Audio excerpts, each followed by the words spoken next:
বুদ্ধিজীবী দিবস অর্থাৎ বুদ্ধিজীবী হত্যাকাণ্ডের দিবস পৃথিবীর কোন দেশে কিন্তু নাই। নজিরবিহীন একটি দিবস শুধু বাংলাদেশে আছে।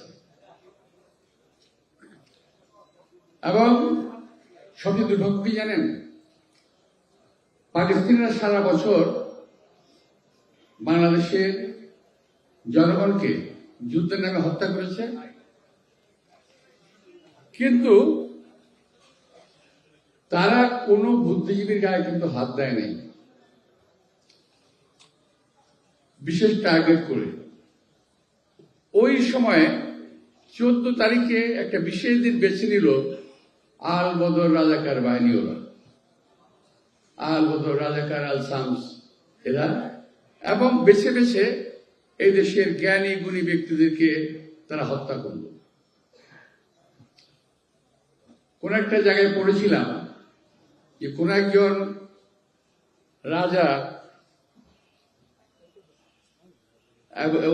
এক জ্ঞানী বন্ধু ছিল, উনি বলছিলেন, রাজাকে অ্যাডভাইস করেছিলেন যে তোমার রাজ্য জয় করার জন্য কিংবা ওই দেশটাকে শাসন করার জন্য রক্তক্ষয়ের প্রয়োজন নাই, শুধু ওই দেশের লাইব্রেরিগুলো জ্বালিয়ে দাও, গ্রন্থাগারগুলো জ্বালিয়ে দাও, তাহলে সব শেষ।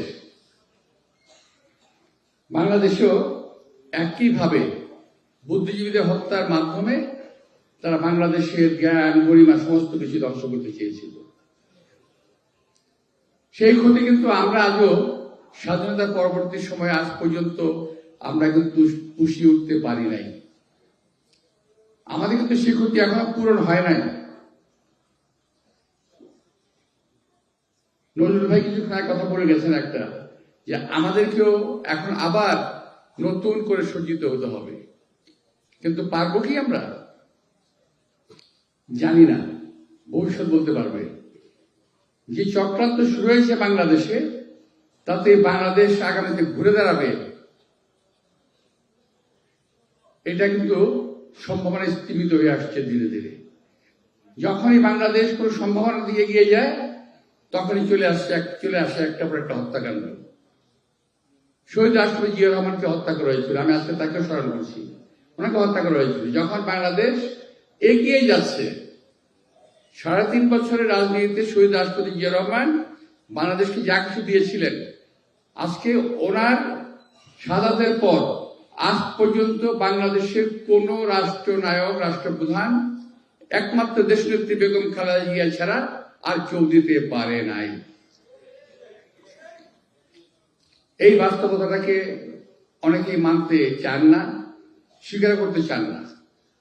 এখন এক শ্রেণীর লোক গজিয়ে গেছে, নিজেদেরকে তারা বুদ্ধিজীবী দাবি করেন, সোশ্যাল মিডিয়ায় বুদ্ধিমত্তার ঝড় তোলেন, কিন্তু দেশটাকে এগিয়ে নিয়ে যাওয়ার জন্য কি করতে হবে সেই কথাটা বলেন না। শুধু বলেন বিএনপি ঠেকাও। বিএনপি ঠেকাও এক গ্রুপ বেরিয়ে গেছে, এরাও তথাকথিত বুদ্ধিজীবী, কিন্তু সেই বুদ্ধিজীবী 14ই ডিসেম্বরের বুদ্ধিজীবী 71 সালের, আর আজকের বুদ্ধিজীবীরা কিন্তু এক নয়। এরা হলো মুখোশধারী বুদ্ধিজীবী, এরা হলো দলবাজ বুদ্ধিজীবী এখনকার যারা আছে।